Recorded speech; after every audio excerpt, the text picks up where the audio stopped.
नमस्कार, सादर अभिनंदन। आशा है आप सब उपस्थित हो गए होंगे।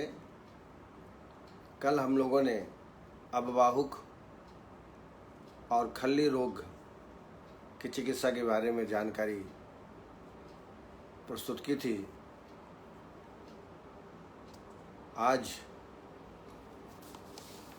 टेस्टिकुलर ग्लैंड्स, ये भी बहुत वृषण ग्रंथि जिसको बोलते हैं, बहुत ही इम्पॉर्टेंट डक्टलेस ग्लैंड्स है, उसके बारे में भी हम आज चर्चा करेंगे। पहले प्रश्न ले लेते हैं। Doctor Deepti पाठरकर,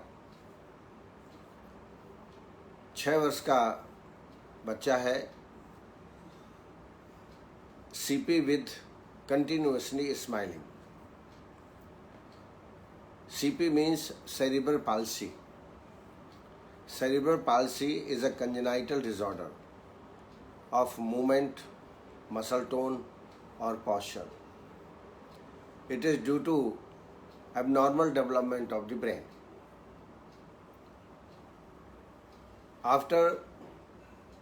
Often before birth, ये एक प्रकार congenital व्याधि है।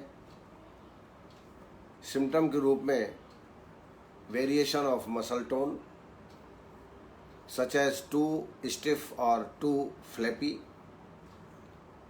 बहुत कड़कपन मसल्स में आ जाता है या बहुत ढीलापन हो जाता है, मसल बहुत स्टिफ हो जाती हैं, रिफ्लेक्सेस एग्जैगरेटेड रहते हैं, lack of balance and coordination, balance ठीक नहीं रहता, कोऑर्डिनेशन ऑफ मूवमेंट जिसको हम एटेक्सिया कहते हैं वो भी नॉर्मल नहीं रहता, ट्रेमर्स उत्पन्न होने लगते हैं, difficulties in motor functions, mental health में भी इफेक्टेड। जैसा आपने बताया, कंटिन्यूसली स्माइलिंग पेशेंट करते रहता है, यह एक प्रकार का मेंटल हेल्थ डिसऑर्डर है। देन यूरिनरी इनकंटिन्यूएशन भी ऐसे पेशेंट में प्राप्त होता है। 6 साल का बच्चा है और वैसे भी ये डिजेनरेशन जन्य व्याधियां हैं, इसमें शोधन कराना नहीं चाहिए। सीपी के पेशेंट में शिरोधारा, पिचुधारण अश्वगंधा बलादय तैल से करना श्रेष्ठ रहता है। इसके अलावा इसमें सष्टिक शाली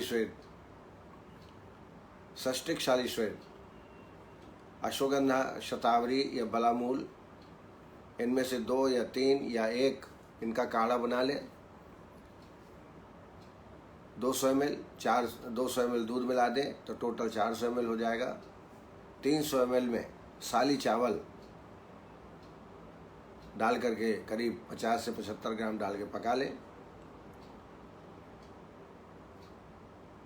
100 ml जो बचाया है उसको धीरे धीरे गर्म करें और जो आपने चावल पकाए उसकी पोटली 2 बना लें और दूध मिश्रित क्वाथ में डुबो करके सर्वांग अभ्यंग करना है। जो चावल पोटली में आपने बांधा है वो सब धीरे धीरे मर्दन करने से बाहर निकल जाता है। सष्टिक शाली श्वेत करने के पहले वाह्य अभ्यंग चंदन मलाक्ष आदि तैल से, अश्वगंधा बलादि तैल से करना चाहिए। उसके बाद सष्टिक शाली श्वेत करें। 21 दिन करें, फिर 7 दिन का गैप करके सर्वांग धारा करें। ऐसे पेशेंट में सर्वांग धारा भी बहुत ही लाभप्रद है। इंद्रिय वर्धक तैल, अणु तैल 1-1 बूंद दिन में 2 बार ऐसे बच्चों में जरूर डालना चाहिए। औषधियों में कुमार कल्याण रस 30 मिलीग्राम, वातकुलांतक 60 मिलीग्राम, योगेंद्र रस 60 मिलीग्राम, ये पुड़ियाँ बना लें। 1 पुड़िया सुबह शाम को ब्राह्मी अवलेह के साथ देवें। इससे रोगी को तत्काल लाभ प्राप्त होता है। इसके अलावा अरविंद दासो आधा चम्मच सुबह, आधा चम्मच शाम को पेशेंट को देना चाहिए।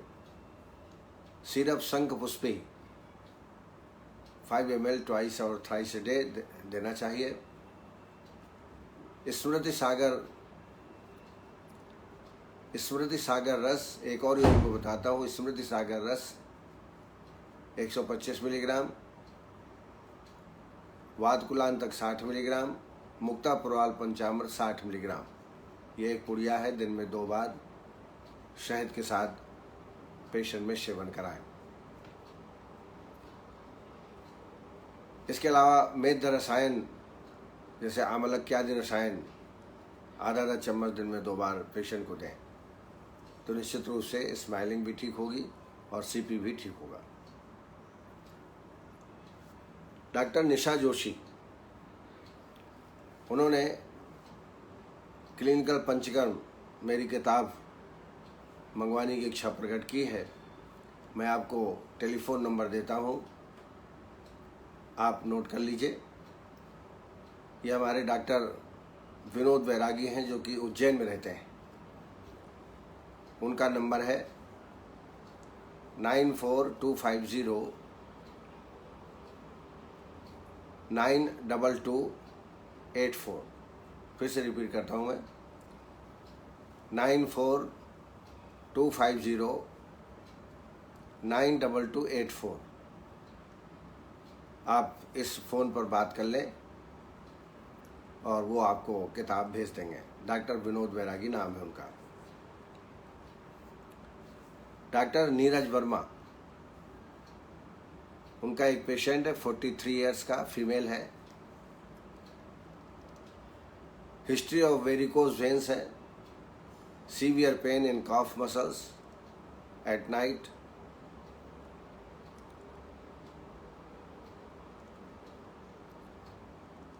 मूवमेंट करने में थोड़ा आराम मिलता है, रिलीव्ड ऑन मूवमेंट। इसी प्रकार का सुकुमार जोशी का भी प्रश्न है, DVT calf muscle, DVT calf muscle, deep vein thrombosis, a blood clot in a deep vein, usually in the legs. The condition is serious because blood clots can loosen and lodges in the lungs. इसके symptom हो सकते हैं swelling in legs, foot, ankle, usually one side, cramping pain in affected leg, usually it begins from calf muscles. इसमें patient में सबसे पहले पंचकोल काढ़े का सेवन कराएं दीपन पाचन करने के लिए 4-5 दिन। फिर पंचतिक्त घृत से आभ्यंतर स्नेहपान करने के पश्चात विरेचन करा दें। विरेचन करने के पश्चात लेखन वस्ती इसमें बड़ी लाभप्रद होगी। लेखन में मैं कई बार बता चुका हूँ, त्रिफला, नागरमोथा, सुंठी, गिलोय और विडंग, इनको 30-30 ग्राम लेकर के यौकुट कर लें, काढ़ा बना लें, 1200 ml पानी डालें, 300 ml शेष रहे तक पकाएं। फिर इसमें गोमूत्र 50 ml, शहद 50 ml, सेंधो 5 ग्राम, युवक क्षार 10 ग्राम मिला के वस्ती देवें। 15 वस्ती जरूर देवें। एक अनुवासन प्रारंभ में देवें और एक अंत में 10 मूल तेल की या मूर्छित तेल की अनुवासन वस्ती देवें।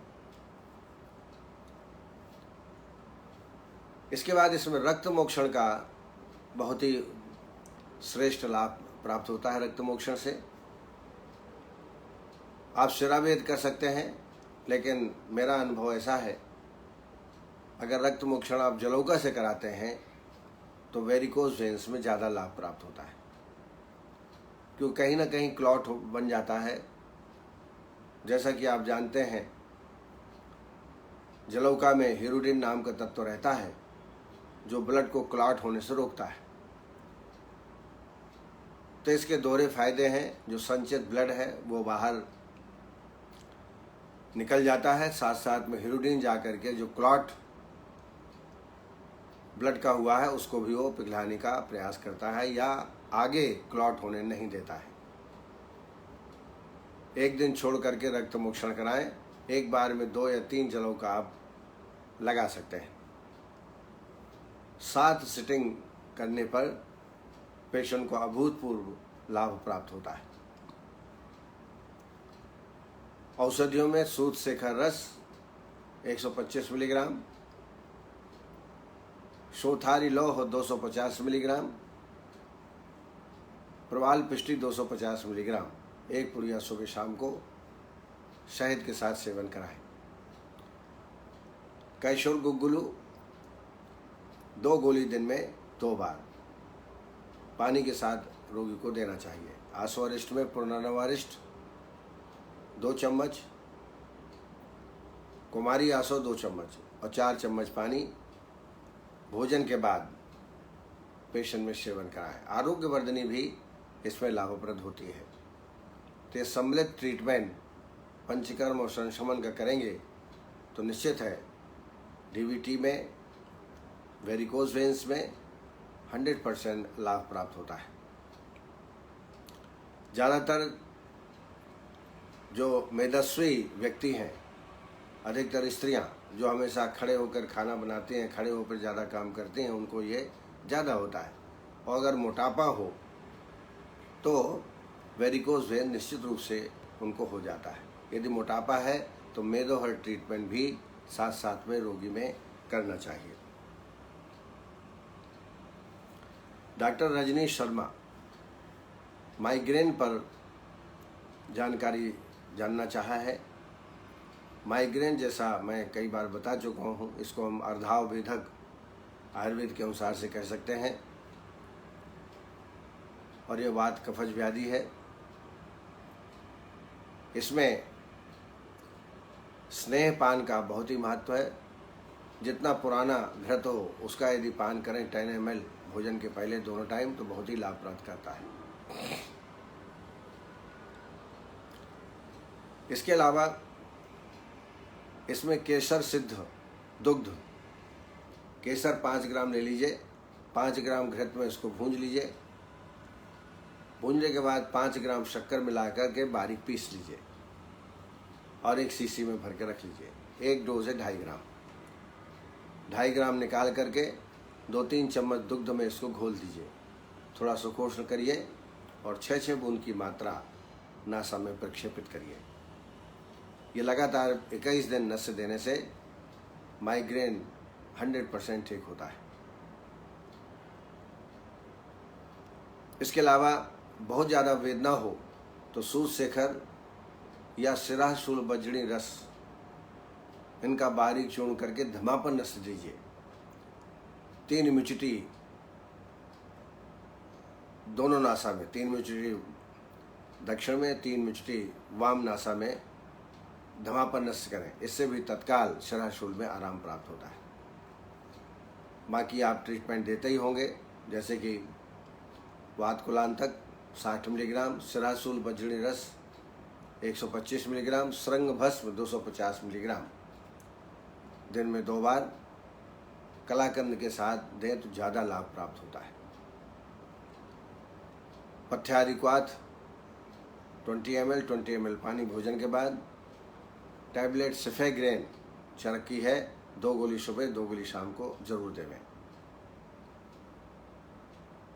इसमें ड्रॉप्स भी होता है सिफेग्रेन, इसका भी प्रयोग आप 4-4 बूंद की मात्रा में आप कर सकते हैं। तो माइग्रेन में निश्चित रूप से लाभ प्राप्त होता है। डॉक्टर आशा तंदेल, उन्होंने पूछा है कॉर्नरी आर्टरी ब्लॉकेज में जो आपने योग बताया था उसको रिपीट कर दें। कॉर्नरी आर्टरी ब्लॉकेज जैसा कि जानते हैं कि आजकल बहुत ही बहुतायत में, जिसको हम मायोकार्डियल इन्फेक्शन भी कहते हैं, प्राप्त होता है। इसमें नींबू स्वरस, लहसुन स्वरस, अदरक स्वरस और एप्पल का सिरका, नींबू स्वरस, अदरक स्वरस, लहसुन सुरस और एप्पल का सिरका बराबर बराबर 100 ml ले लीजिए, 400 ml हो जाएगा। और इसको धीमी आंच पर पकाएं 200 ml शेष रहने तक। जब ठंडा हो जाए तब इसमें 200 ml शहद भी मिला दें और इसका सेवन 1 चम्मच सुबह 1 चम्मच शाम को प्रयोग करें। लगातार प्रयोग करने से ब्लॉकेज खत्म हो जाता है और नया ब्लॉकेज उत्पन्न नहीं होता। इसके अलावा एक चूर्ण बताया था मैंने, हरितकी, वसा, रासना, पिपली, नागरमोथा, शटी और पुष्कर मूल, इनका बारीक चूर्ण तैयार कर लें। 1 चम्मच सुबह शाम दिन में 2 बार देवें या काढ़े का सेवन करें।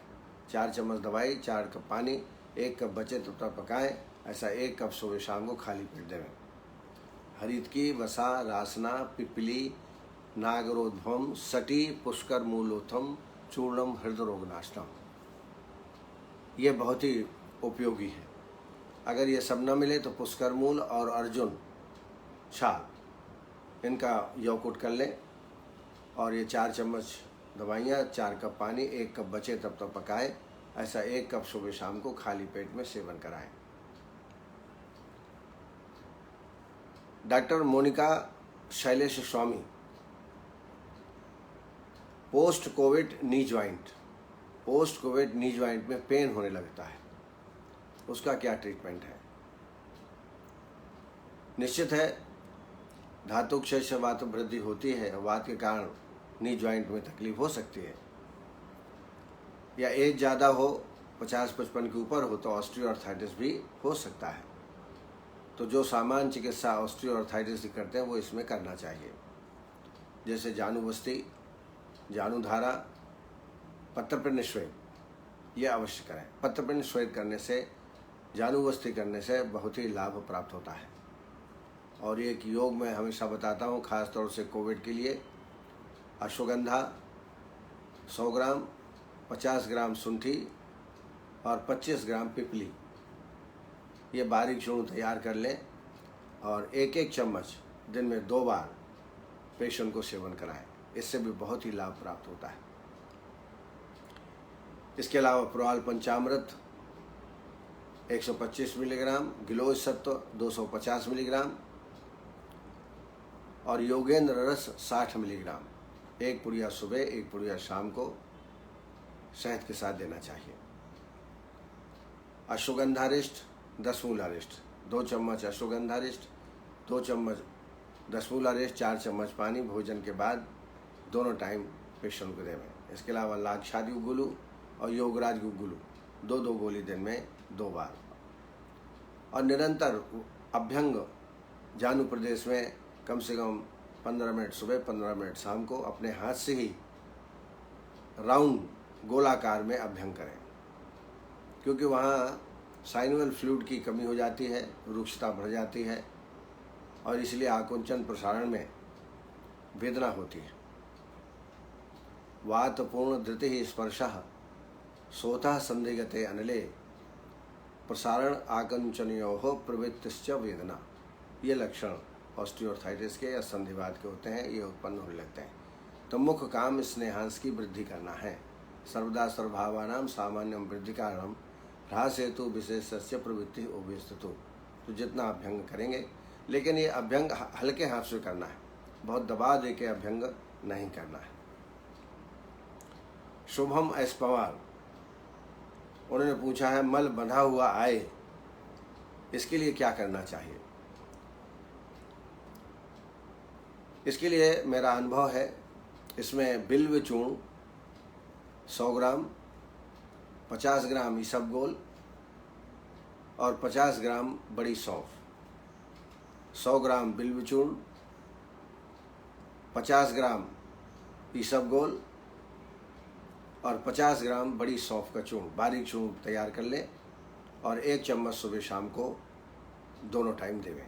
इससे आप देखेंगे 15-20 दिन आप दे के देखिए, बंधा हुआ मल आना प्रारंभ हो जाएगा। इसमें कुटज घन बटी का भी प्रयोग आप कर सकते हैं, 2 गोली सुबह 2 गोली शाम को। कुटजारिस्ट का भी प्रयोग आप कर सकते हैं। लेकिन दूध से बनी हुई चीज़ें, दुग्ध है, मावा से बनी हुई मिठाइयाँ, बेसन, मैदा, तीक्ष्ण आहार विहार, इसका सेवन रोगी में वर्जित कर देना चाहिए, तभी पेशेंट को लाभ प्राप्त होता है। डॉक्टर गिरिराज प्रसाद शर्मा जी का एक एक्सपीरियंस उन्होंने कहा है। कल अपन ने एनल प्रोलेप्स के बारे में चर्चा की थी। उनका प्रैक्टिकल एक्सपीरियंस है कि क्षार कर्म करने से प्रोलेप्स में बहुत ही लाभ प्राप्त होता है। चांगेरी घृत या मूसक तैल, इसकी 21 दिन तक मात्रा वस्ती अगर दी जाए तो बहुत लाभ प्राप्त होता है। लेकिन मूसक तैल, चांगेरी घृत बाजार में कम उपलब्ध है, आपको खुद बनाना पड़ेगा। वाकई प्रोलेप्स में चांगेरी घृत और मूसक तैल, इसका लाभ अत्यधिक होता है। इसका जरूर प्रयोग करना चाहिए। इसका आप डूस भी धारण कर सकते हैं।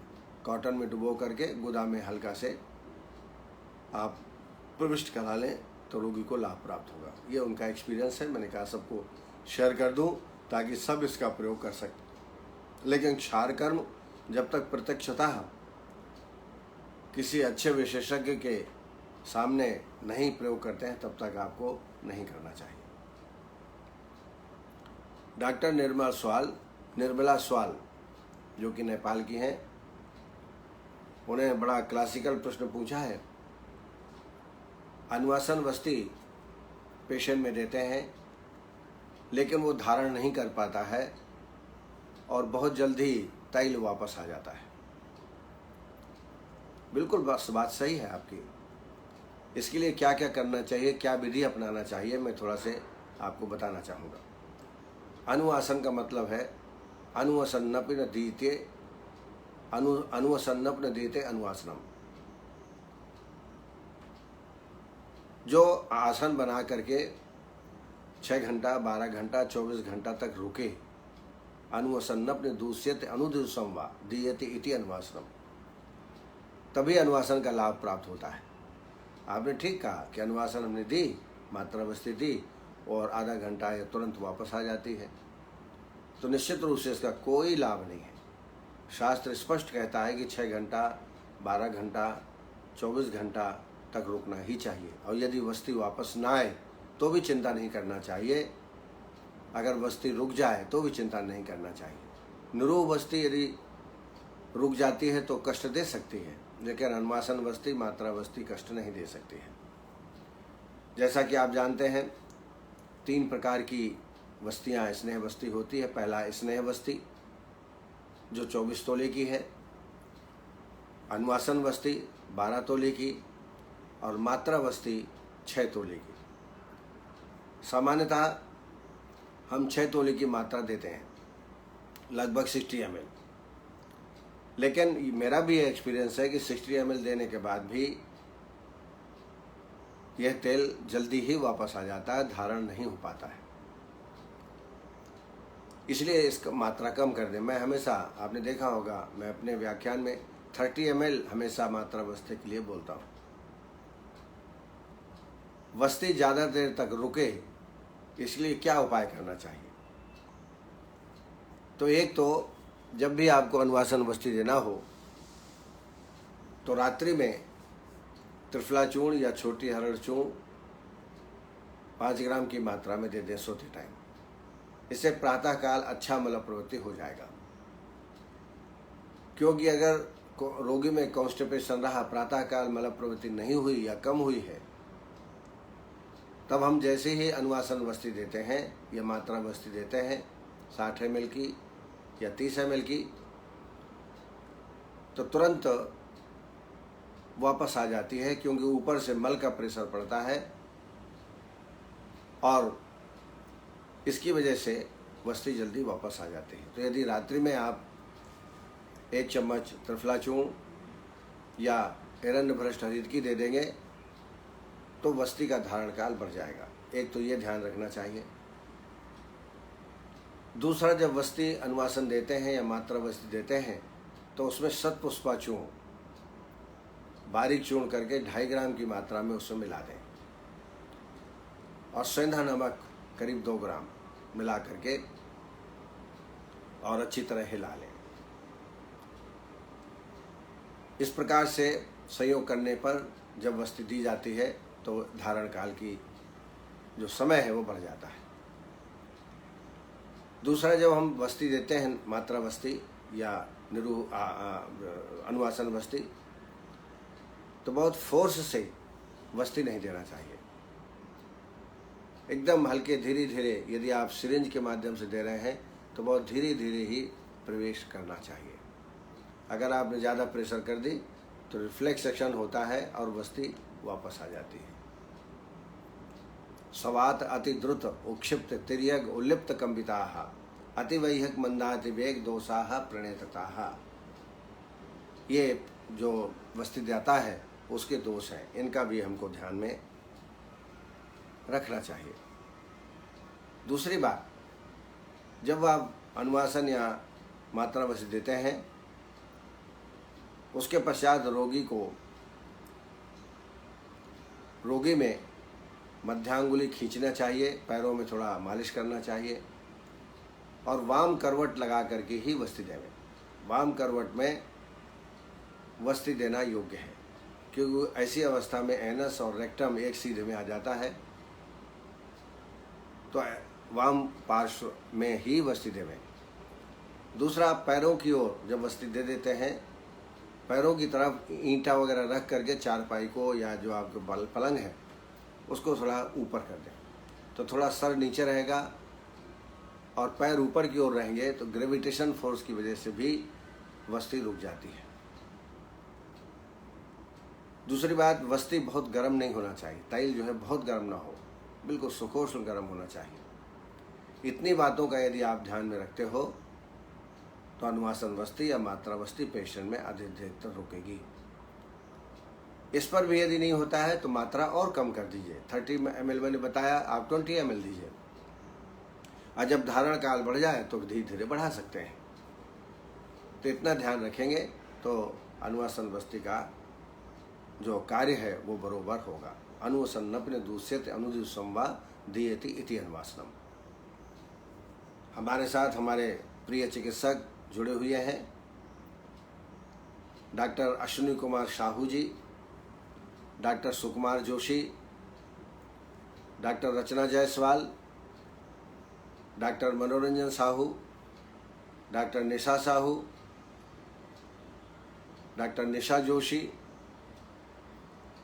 डॉक्टर आशा तंदेल, डॉक्टर शिल्पा मिश्रा, डॉक्टर संध्या पांडे जो कि बहुत वरिष्ठ चिकित्सक हैं, पंचकर्म के ख्यात प्राप्त छत्तीसगढ़ में प्रसिद्ध चिकित्सक हैं, डॉक्टर महेंद्र चतुर्वेदी जी हमारे वरिष्ठ साथी, संघमित्रा लोखंडे जी,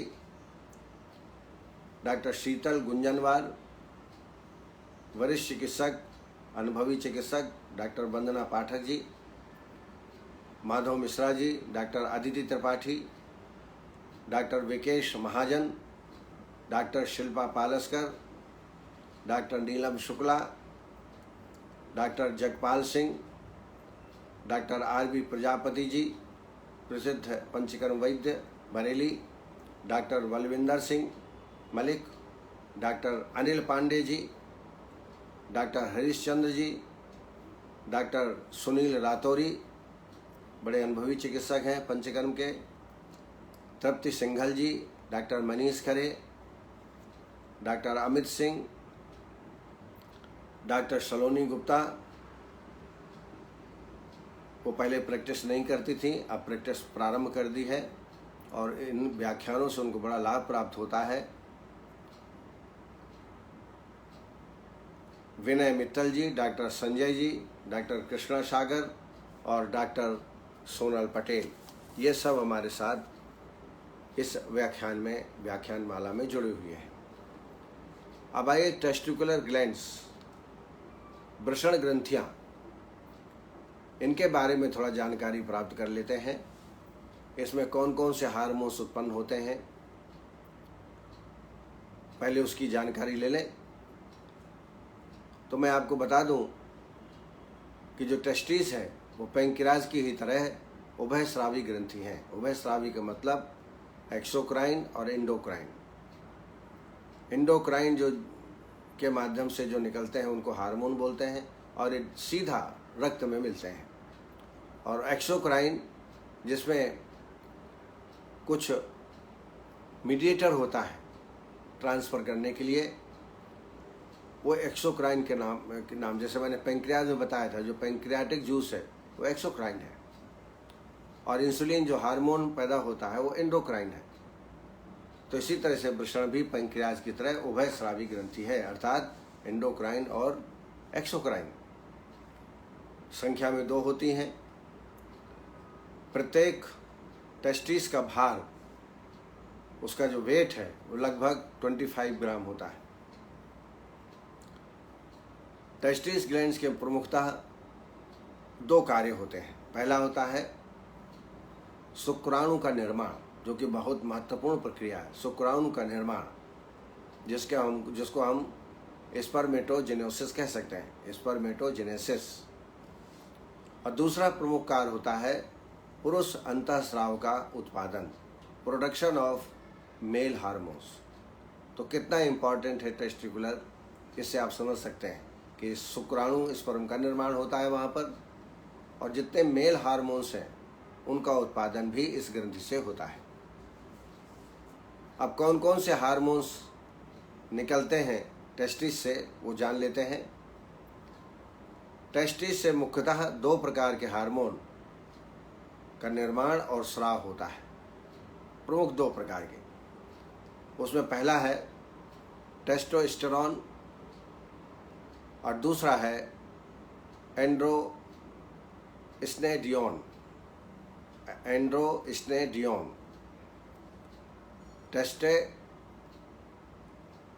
टेस्टोस्टेरोन और एंड्रोस्टेडियोन,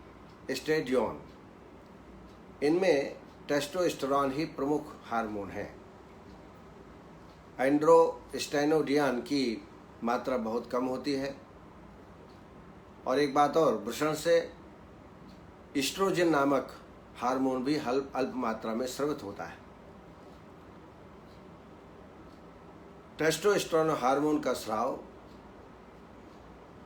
टेस्टिस ग्लैंड के लीडिंग सेल्स से द्वारा होती है। लीडिंग सेल होते हैं, उसके द्वारा ये उत्पन्न होता है testosterone. Function of the testosterone, इसके कार्य क्या है, यह आपको जानना बहुत आवश्यक है।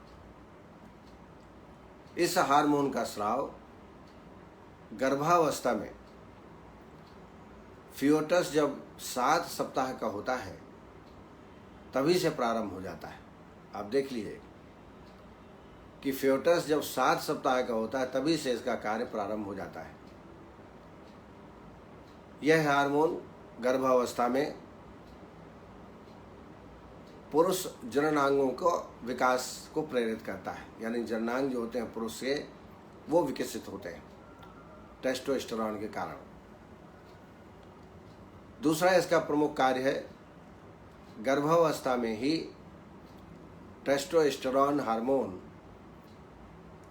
हाइपोथैलेमस एवं ब्रेन को प्रभावित करता है। हाइपोथैलेमस और ब्रेन को यह हार्मोन प्रभावित करता है, जिससे जन्म के पश्चात यौनावस्था में यथोचित, स्त्रियोचित या पुरुषोचित व्यवहार, जैसे स्त्री के प्रति आकर्षण इत्यादि का विकास करता है। यह दूसरा कार्य है। टेस्टोस्टेरोन का तीसरा प्रमुख कार्य है यौनावस्था में टेस्टोस्टेरोन जननांगों की समुचित विकास के लिए उत्तरदायी होता है। जितने भी जननांग हैं उसको विकास टेस्टोस्टेरोन के माध्यम से ही होता है। और चौथा प्रमुख इसके विशेषता है, इसका कार्य है पुरुषों में सेकेंडरी सेक्सुअल कैरेक्टर्स पैदा करता है, जैसे मूंछ दाढ़ी का उगना, प्यूबिक रीजन में बालों की उत्पत्ति, करना, यह भी टेस्टोस्टेरोन का ही कार्य होता है। इसके अलावा मस्कुलर स्ट्रेंथ इससे पैदा होती है। आवाज़ में भारीपन टेस्टोस्टेरोन के कारण ही उत्पन्न होता है। इस तरह से प्रमुख लक्षण जो मैंने आपको बताए वो टेस्टोस्टेरोन के द्वारा ही होता है। पांचवा मुख्य कारण है टेस्टोस्टेरोन शुक्र के निर्माण, जिसको हम स्पर्मेटोजेनेसिस कह सकते हैं। टेस्टोस्टेरोन के कारण ही शुक्र का निर्माण होता है तथा जो स्पर्म की मोटिलिटी है, स्पर्म की जो मोटिलिटी है वह भी टेस्टोस्टेरोन के द्वारा ही होती है। तो टेस्टोस्टेरोन बहुत ही इम्पॉर्टेंट हार्मोन है जो वृषण से निकलता है। छठवां मुख्य का इसका कार्य है टेस्टोस्टेरोन एग्रेसिव बिहेवियर के लिए भी रिस्पॉन्सिबल है। जो एग्रेसिव बिहेवियर होता है, जो पुरुषत्व भावना होती है, वो टेस्टोस्टेरोन के द्वारा ही होती है। और सातवां प्रमुख कार्य है टेस्टोस्टेरोन के कारण ही एनाबॉलिज्म की दर बढ़ जाती है। चयापचय की प्रक्रिया में यह भी सहभागिता स्थापित करता है। तो टेस्टोस्टेरोन के कारण ही एनाबॉलिज्म की दर बढ़ जाती है और शरीर की भार की जो वृद्धि होती है उसके लिए भी रिस्पॉन्सिबल टेस्टोस्टेरोन है। तो इस तरीके से आपने देखा कि दो प्रकार के हार्मोन पैदा होते हैं, एक तो टेस्टोस्टेरोन, दूसरा एंड्रोस्टेनोडियोन। एंड्रोस्टेनोडियोन बहुत कम मात्रा में उत्पन्न होता है और इसका विशेष कोई इम्पोर्टेंस नहीं है, लेकिन टेस्टोस्टेरोन जो हार्मोन है वो बहुत ही आवश्यक है शरीर के लिए। मैंने आपको इसके फंक्शन बताए कि कौन कौन से काम करते हैं।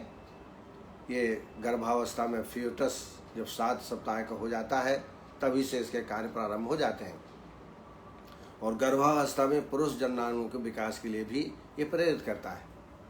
गर्भावस्था में ही टेस्टोस्टेरोन हार्मोन थैलेमस और ब्रेन को भी प्रभावित करता है।